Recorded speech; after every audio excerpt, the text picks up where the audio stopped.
Innal hamdalillah nahmaduhu wa nasta'inuhu wa nastaghfiruh wa na'udzu billahi min shururi anfusina wa sayyiati a'malina may yahdihillahu fala mudilla lahu wa may yudlil fala hadiya lahu asyhadu an la ilaha illallah wahdahu la syarika lahu wa asyhadu anna muhammadan 'abduhu wa rasuluhu la nabiyya ba'dahu Allahumma inna nas'aluka ilman nafi'a wa rizqan thayyiba wa amalan mutaqabbala.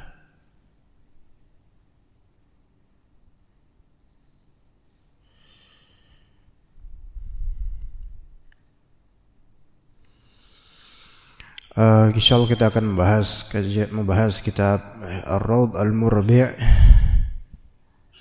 karya Syekh Mansur Al-Buhuti rahimahullah di pembahasan jual beli yang terlarang.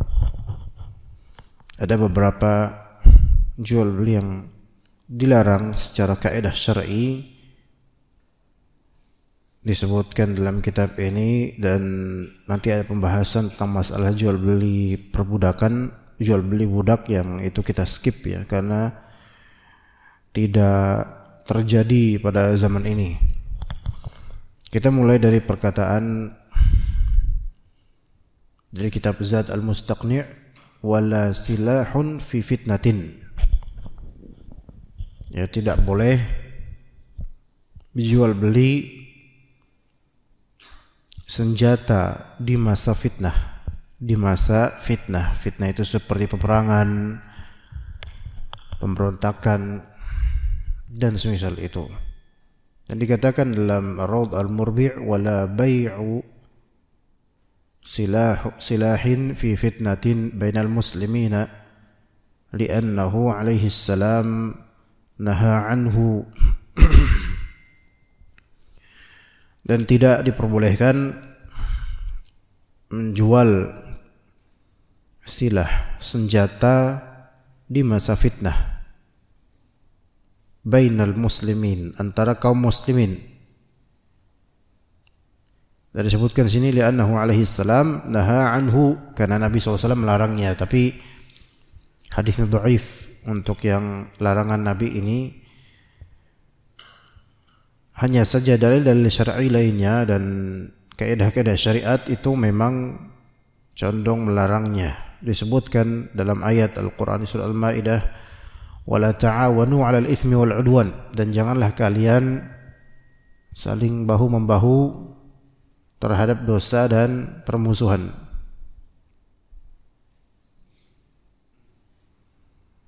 Berkata Ibnu Qayyim rahimahullah dalam kitab Zadul Ma'ad, qad tazaharat adillatu syar'i ala anna al-maqsuda fil 'uqudi mu'tabarah.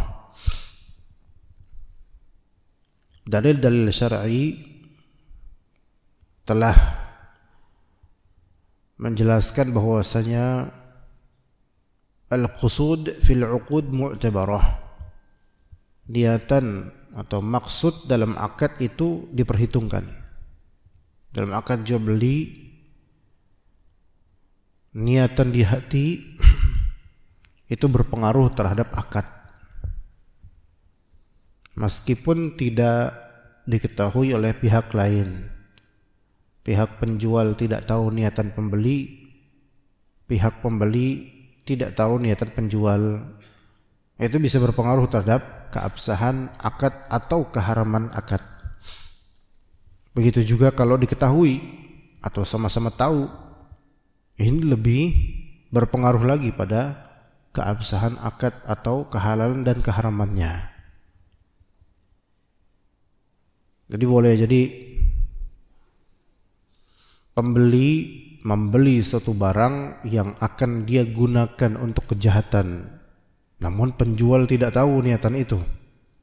Bagi penjual akad ini sah, tidak masalah, boleh-boleh aja, karena nggak tahu kan niatan pembeli apa. Ya. Tapi ketika ada indikasi yang kuat atau penjual memang tahu ini barang bakal digunakan untuk kejahatan oleh fulan ini, nah di sini akadnya sah, akadnya tidak sah. Baik. Kalau pembeli ada niatan untuk berbuat jahat dengan barang itu, ya dengan barang itu, dan penjual nggak tahu dan nggak ada indikasi ke sana, maka akadnya bisa sah, halal itu uang bagi penjual, namun haram itu barang bagi pembeli. Haram itu barang bagi pembeli. Ya. Misal kalau di Indomaret atau Alfamaret, pembeli membeli sesuatu, misalnya sesuatu untuk kemaluan lah gitu ya. Ya, untuk kemaluannya. Sesuatu yang enggak perlu, enggak disebut detail di sini. Penjual atau kasir itu kan hanya melayani pembeli, sudah selesai. Nah, pembeli ini dia membeli barang itu yang biasa dipajang di bagian kasir itu untuk berzina. Nah, kasir atau penjual tidak melihat indikasi menuju zina. Ya namanya konsumen, dia lahirin aja. Maka Allahu a'lam barang tersebut enggak ada masalah, dia jual belikan enggak ada masalah. Namun bermasalah dengan apa? Niatan dari pembeli ini yang bakal berzina dengan barang itu. Berzina dengan maslahat barang itu. Maka ini bisa saja haram pembeliannya dan haram penggunaannya setelah pembeliannya. Namun untuk penjual bisa saja halal penjualannya.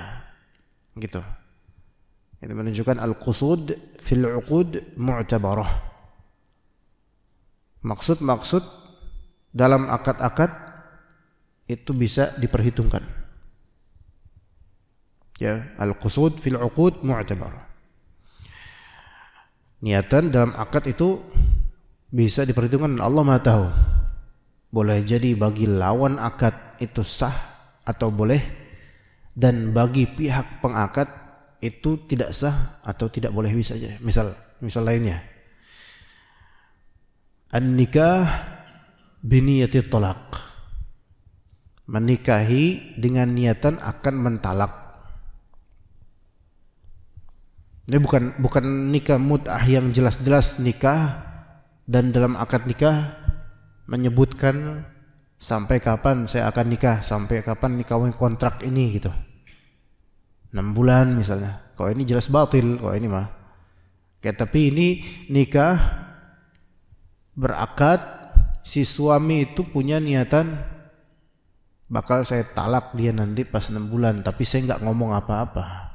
Pihak mertua enggak tahu, calon istri enggak tahu, keluarganya enggak ada yang tahu, keluarga saya pula enggak tahu. Enggak dicantumkan di akad, enggak disebutkan dalam akad 6 bulan lagi bakal saya ceraiin ini perempuan. Ini namanya an-nikah biniyati talaq. Berarti dia memiliki qusud, memiliki qasd, memiliki maksud ketika berakad.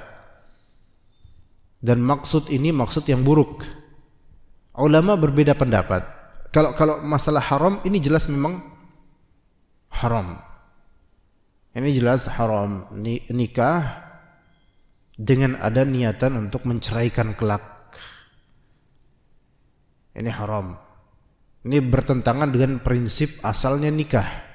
Kan nikah tujuannya untuk al-baqa, untuk menetap bersama, untuk selamanya, untuk seterusnya. Enggak boleh nikah dengan niatan bakal mentalaknya. Ya, enggak boleh. Maka ulama berbeda pendapat mengenai sah atau tidak itu akad. Kalau haramnya iya, semua bilang haram. Sebagian ulama mengatakan akadnya sah. Ya, selama dia tidak melafalkan niatannya itu, hanya di hati aja dipendam, maka akadnya sah kata sebagian ulama. Ulama lain menyatakan akadnya tidak sah. Akadnya tidak sah bagi laki-laki itu. Dengan sebab niat di sini yang berpengaruh pada keabsahan akad. Niat di sini menghancurkan akad itu sendiri. Bahkan ini disebut nikah mut'ah yang lebih keji lagi karena ada niatan itu. Ala kulli hal ini khilaf di antara ulama. Mungkin wallahu alam bisa saja ini haram namun akadnya sah. Akadnya tetap sah. Tapi ini haram. Kenapa masih dianggap sah? Karena dia tidak mengucapkannya. Itu pertama. Kedua, bisikan hati atau niatan di hati bisa aja berubah. Ya, bisa aja berubah dan hanya Allah yang tahu perubahan itu. Jadi susah untuk mengatakan tidak sah. Ya, karena bisa aja setelah dia nikah ternyata dia mencintai perempuan itu, akhirnya niatan yang lama itu dihapuskan. Sehingga berjalan akhirnya pernikahan. Dan ini tetap haram ya, nggak boleh ya. Ana pernah teleponan sama seorang dai, ustaz. Ada salah satu ustaz di Pulau Jawa ini. Beliau ini udah berulang kali nikah, berkali-kali. Ana sampai nggak tahu, sampai kaget mendengar cerita beliau, ternyata ya, lebih dari 4 kali, dan istrinya limitnya 4 tentunya. Sampai sekarang mungkin masih 4, dan itu nikah sudah lebih dari 4, mungkin 7 atau berapa, enggak tahu, lupa. Nah, beliau bercerita bahwa prinsip atau metodenya beliau gini. Oke, nikah untuk peresmian ntar dulu, nikah siri dulu. Oke. Nikah siri dulu. Poligami nikah siri dulu. Kalau misalnya ternyata dia, si perempuan ini tidak cocok buat dia, maka dia akan menceraikannya. Kalau misalnya cocok, dia akan lanjut nanti dan akan diurus peresmiannya. Kalau sekarang kan peresmian bukan hanya di KUA, melainkan harus betul-betul terdaftar di SIMKAH, surat izin menikah, di websitenya dengan barcode. Nah, di situ memang tidak sama dengan kasus nggak sama persis dengan nikah untuk menceraikan, nggak sama. Tetapi kok Anda memandang ada menuju ke sana gitu loh, ada niatan setengah-setengah ke sana. Nikahin dulu, kalau nggak cocok saya bakal talak gitu. Kalau cocok lanjut. Ini kayak setengah menuju ke hal ini gitu loh. Ada pikiran bahwa saya mau nikahin perempuan ini, tapi saya ada probabilitas bakal menceraikannya. Nah, ini sesuatu yang tidak baik apalagi untuk zaman sekarang. Nikah dengan kayak coba-coba gitu, makanya seringkali cerai, nikah lagi. Cerai, nikah lagi, gitu. Cuman anak ketika itu nggak protes, ya. Hanya tetap diedukasikan ke siapapun itu hal seperti ini, jauhi, ya. Dengan adanya pikiran bakal menceraikan perempuan yang bakal dia nikahi. Subhanallah, untuk ngapain nikah kok itu? Tapi kembali yang tadi, niatan dalam akad itu jadi bahan perhitungan dalam syariat. Bisa aja seseorang divonis melakukan perbuatan haram karena ada maksud buruk dalam akad tersebut. Walaupun pihak pembeli, pihak wali, pihak mempelai wanita, pihak penjual itu sah-sah aja untuk mereka karena mereka orang-orang baik yang hanya menjual atau menikahkan atau pengen menikah, sementara kitanya yang bermasalah di niatan. Maka dikatakan oleh Ibnu Qayyim, wa annaha tu'athiru fi sihhatil 'aqdi wa fasadih. Dan al-qusud yaitu niatan-niatan, maksud-maksud itu berefek pada keabsahan akad dan kerusakan akad. Itu bisa berefek karena niatan, maksud. Wa fi hillihi wa hurmatih, dan juga berefek pada kehalalan dan keharamannya. Wa dzukira anna as-silaha yabi'uhu ar-rajulu liman yu'raf annahu yaqtulu bihi musliman haramun batilun. Dan disebutkan bahwasanya senjata yang dijualkan ke seseorang yang dikenal dia itu membunuh muslim dengan senjata itu, maka itu bisa menjadi haram dan batil. Haram dari segi hukum, batil dari segi keabsahan akad. Yaitu haram perbuatannya dan tidak sah jual belinya.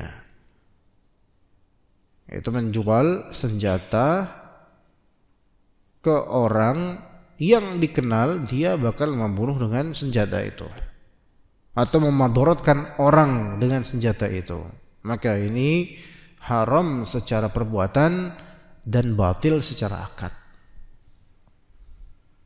Kenapa? Lima fihi minal i'anati 'alal itsmi wal 'udwan. Karena adanya dalam jual beli itu adanya assist, bantuan untuk hal yang dosa atau untuk hal yang negatif dan permusuhan atau semisal itu.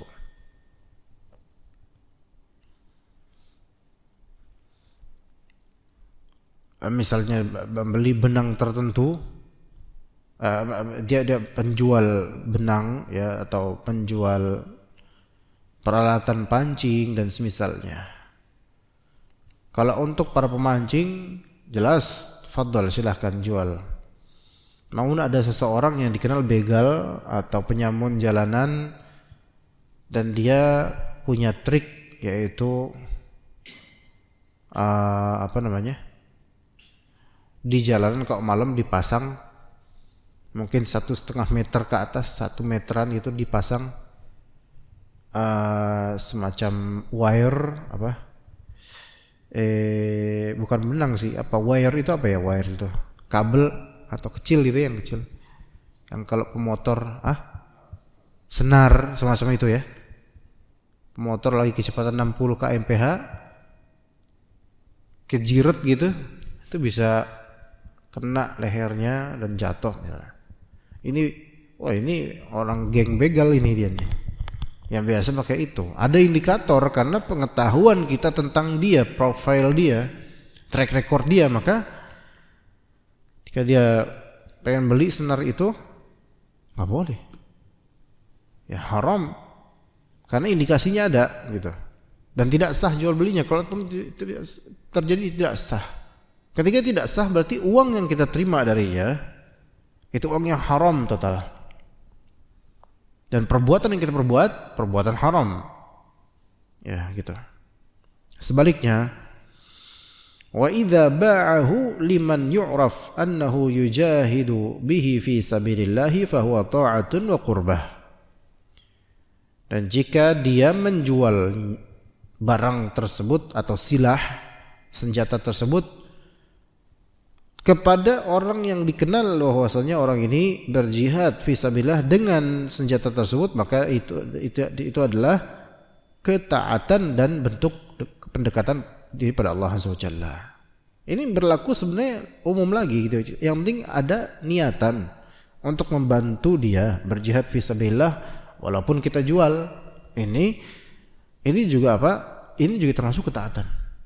Tapi dengan ada niatan, saya menjual ini ke fulan karena saya tahu dia bakal berjihad dengan barang ini. Nggak apa-apa saya jual, bukan ngasih. Apalagi kalau ngasih ya makin besar lagi pahalanya dan menjadi investasi yang bagus untuk akhirat. Ngejual aja, kita dapat benefit dunia di situ. Ngejual aja itu kebaikan, itu ketaatan. Kalau ada niatan untuk membantunya. Contoh lain misalnya kalau jual senjata sekarang untuk berjihad fisabilillah mungkin di Indonesia tidak berlaku ya, tidak ada ya. Karena tidak ada peperangan syar'i di kita ini. Contoh lainnya, menjual buku, kitab yang akan dipakai untuk belajar.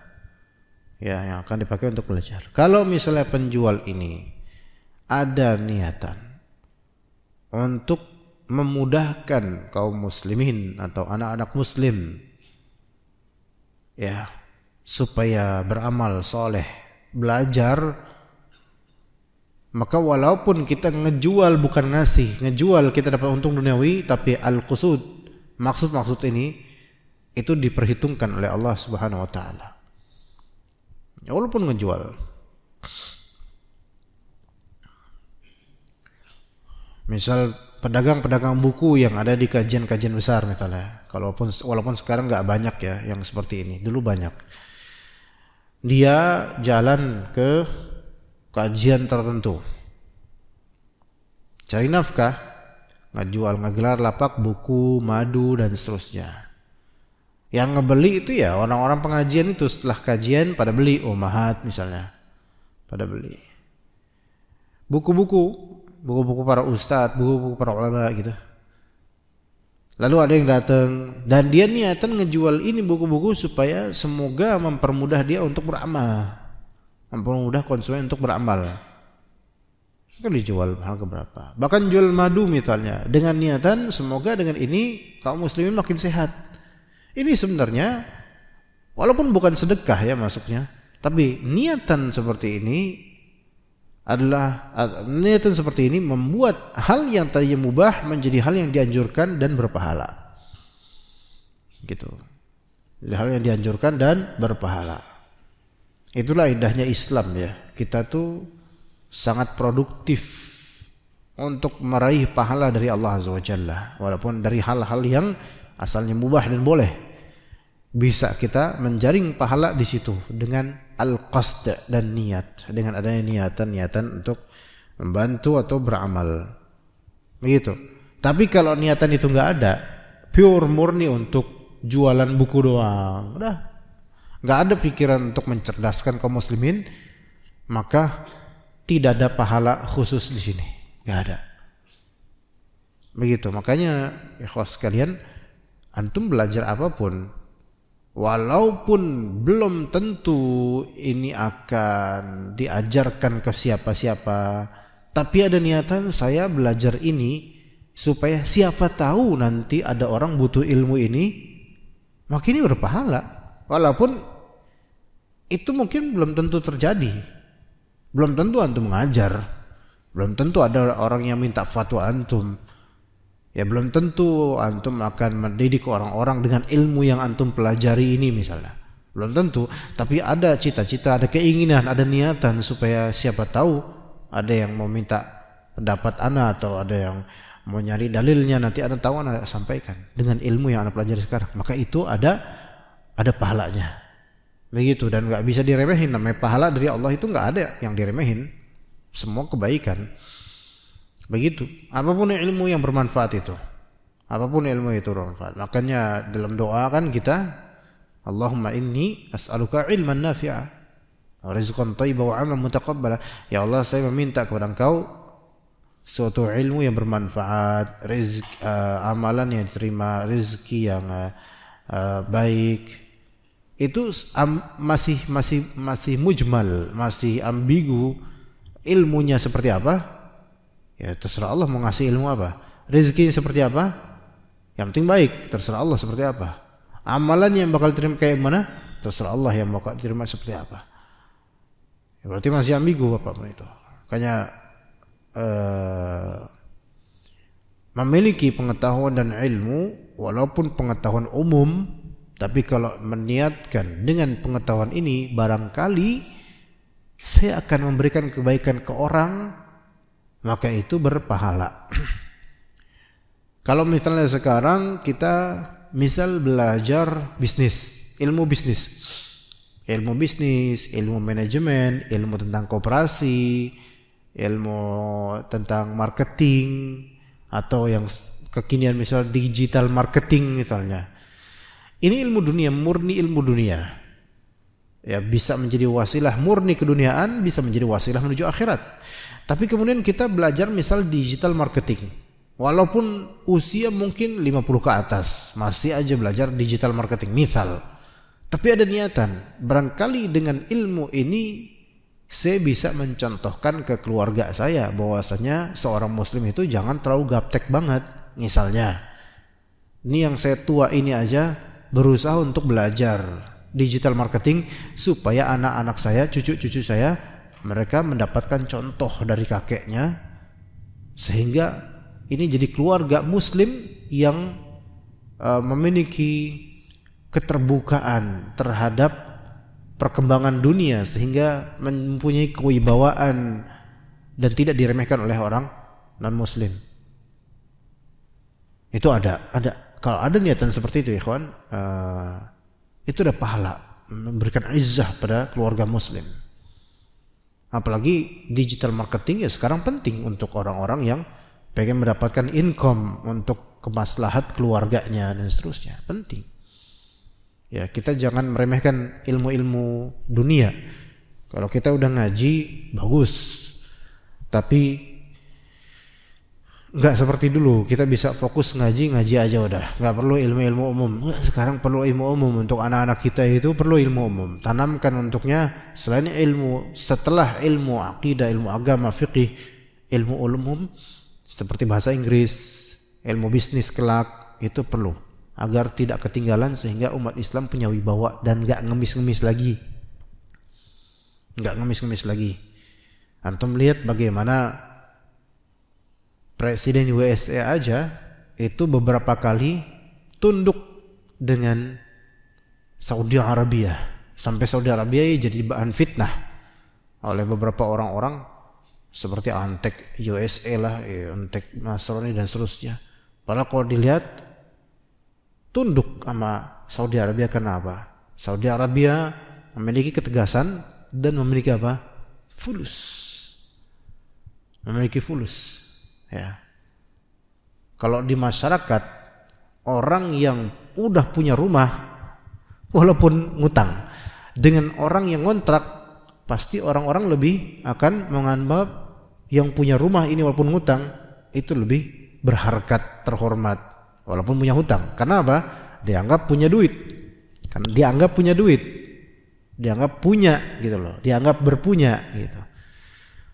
Sehingga orang yang berpunya itu dianggap bermartabat dibandingkan yang tidak. Nah, sekarang muslimin, anak-anak kita, cucu-cucu kita, setelah punya ilmu syar'i, renggut ilmu dunia yang membuat ternyata orang muslim ini ternyata tidak bisa diremehkan gitu. Dan memang tidak boleh diremehkan orang muslim itu. Perlu pengetahuan. Nah, seperti itu jemaah ikhwah sekalian.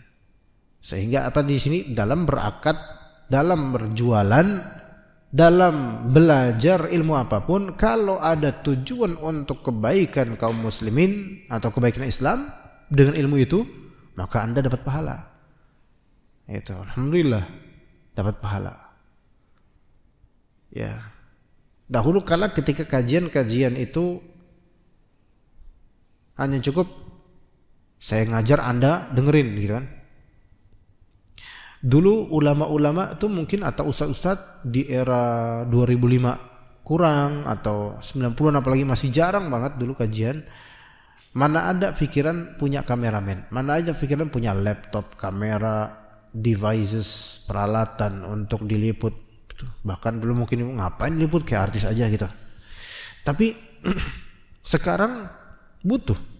Bahkan ada beberapa teman-teman yang memang dia profesinya adalah kameramen, meliput kajian, dan diundang ke kajian-kajian apa untuk meliput.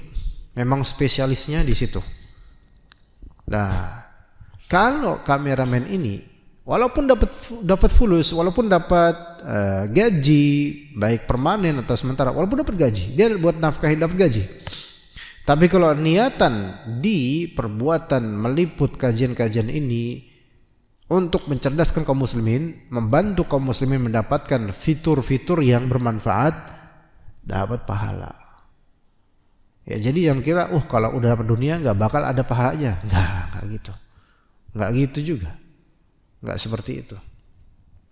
Ya, penting untuk kita pahami kembali tentang masalah al-qasd dan niat, maksud dan niatan.